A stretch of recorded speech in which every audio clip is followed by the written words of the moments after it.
Je kunt ze niet missen, de mannen die je welkom heten op Paleis Het Loo. Maar wie zijn het? Waar komen ze vandaan?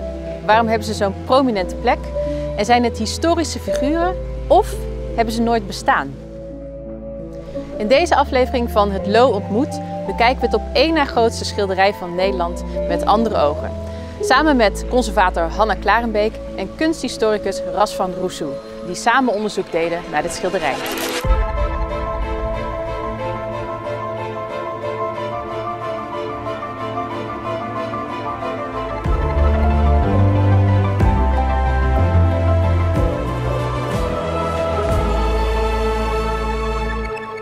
This conversation will be in English because Ras is from Romania. So we're going to talk about the Grand Staircase. Hanna, I understood that many visitors are interested in the Grand Staircase. Why is that, do you think?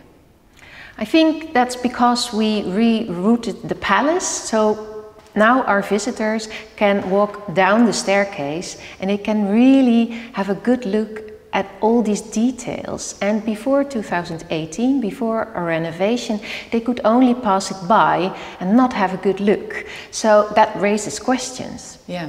And Raswan, what is the goal of such a staircase? Well, in an aristocratic context such as this one, the goal was communicating a message, and you see that both in the architectural form of the staircase. This is an imperial staircase, so it's composed of 2 flights of stairs united into one single flight that leads into the great chamber of the stadtholder king. So consequently, all visitors to the palace knew that the path to the stadtholder king and the pathway to power was only one, and it went up the grand staircase and into the great hall and the adjacent apartments, which is where Willem III would hold his audiences. This particular architectural form was popular at European courts in the 17th century, and there was also a sense of understanding that the decoration of the stairwell was very important. In the 17th century, murals such as this one animated the whole space. The viewer was invited to engage with the imagery that were being shown, and consequently also to engage with the message that were being delivered. Yeah, so it was popular, these kind of staircases. Let's go to see the staircase and find out why it is so special, and also to see who these men are. This is the grand staircase of Paleis Het Loo. It's immensely high, over 14 meters, and it's the second largest painting of the Netherlands. The murals and the ceiling cover more than 550 square meters. We see an open colonnade with vistas of an idyllic landscape. And there's all these details. Vases with flowers, a parrot, statues of the goddesses Ceres and Diana, even the coats of arms of William and Mary. And if you look above, you see the clouds, and it's deceptively real, especially for that time. Striking are these men that are leaning on the balustrades. Who are these men? We see them, but they seem not to notice us. They appear to be more engaged in conversation amongst themselves, interacting with the architecture. You can almost go and shake hands with them. 7 men, all of them dressed in oriental garments. They appear to be Turkish, but can we be sure? Up until this day, they've remained a mystery to us.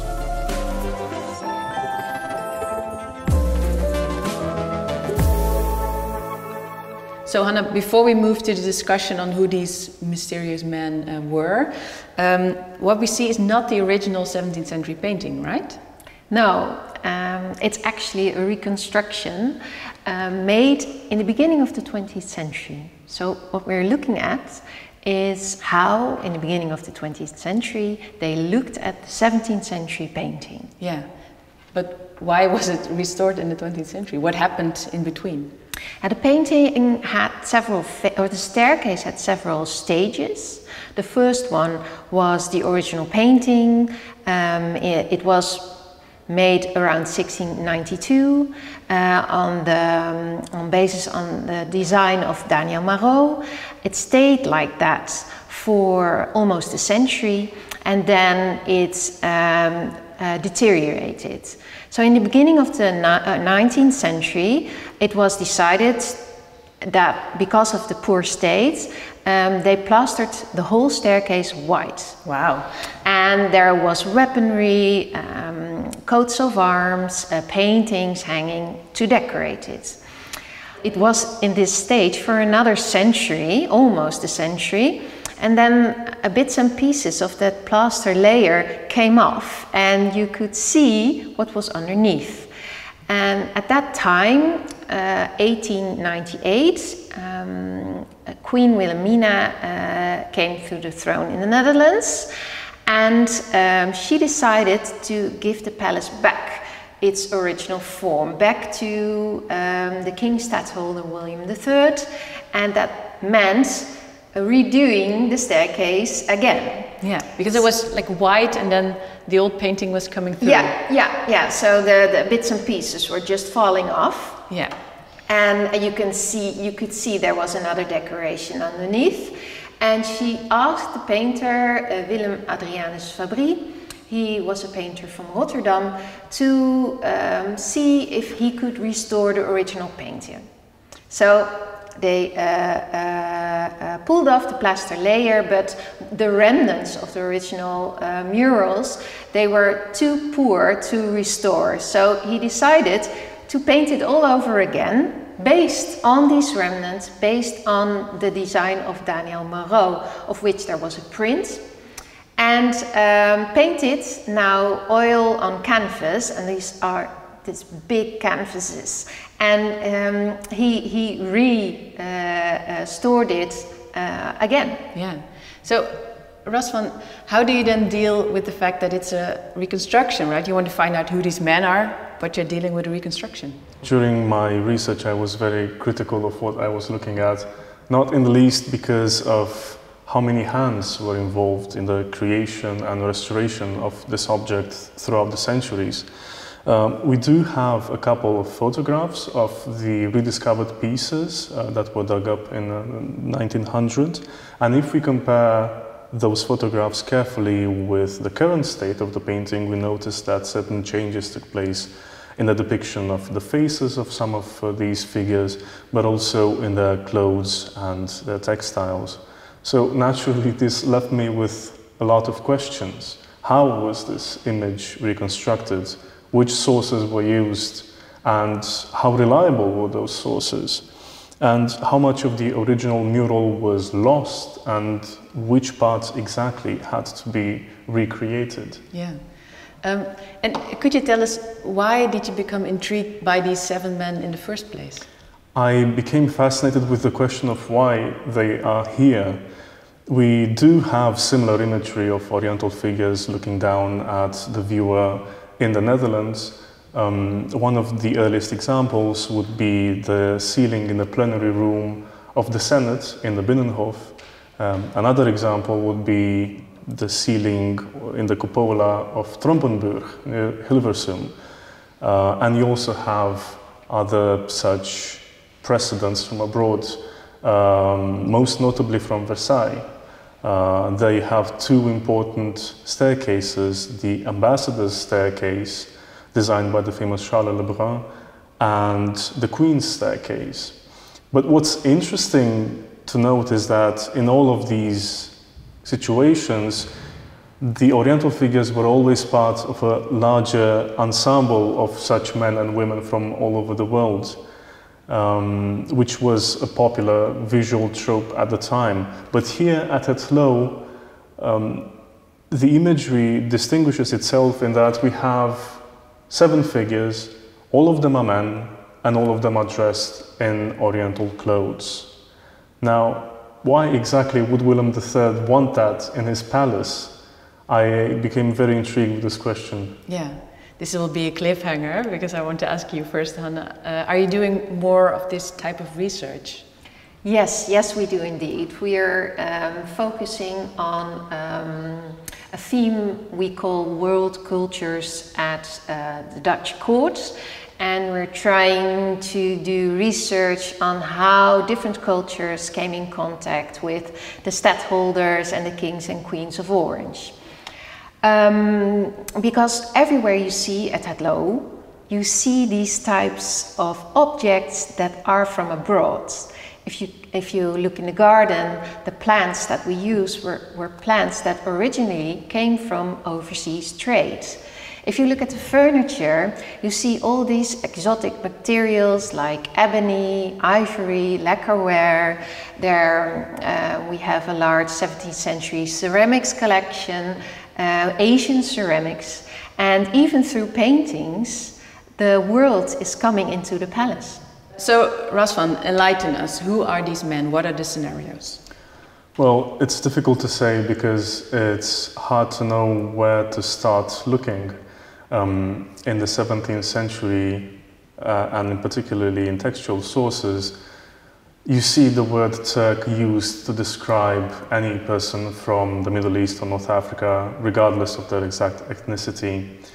But that being said, we do have some clues to go by. For example, we know the names of the dress items that are depicted, and in the Islamic world at the time, clothing was very much restricted. You couldn't wear just anything you like. Turbans in particular were indicators of social status. Now, if we take a closer look at the central figure on the east wall, we notice that he's wearing a type of turban called a katibu, which was decorated with a fan-shaped ornament called a balikçil. And the onion shape of the turban itself indicates that it's an Ottoman turban. We have portraits of the Sultan Ahmed III wearing a similar turban, so we know that the figure on our wall depicts a man of very high standing. But the key question, the key issue is that because of the political climate at the time, the Dutch Republic and the Ottoman Empire did not entertain any friendly relations.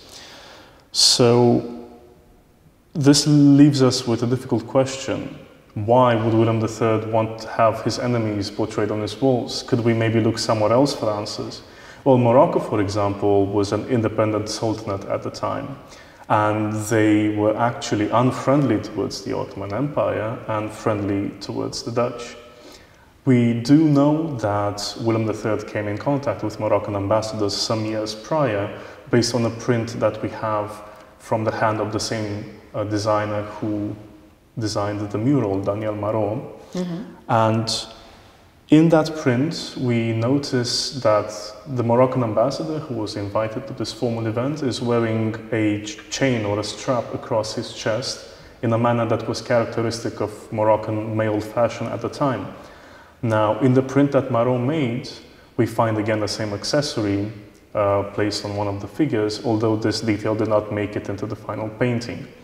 Now, does this mean that any of these figures is Moroccan?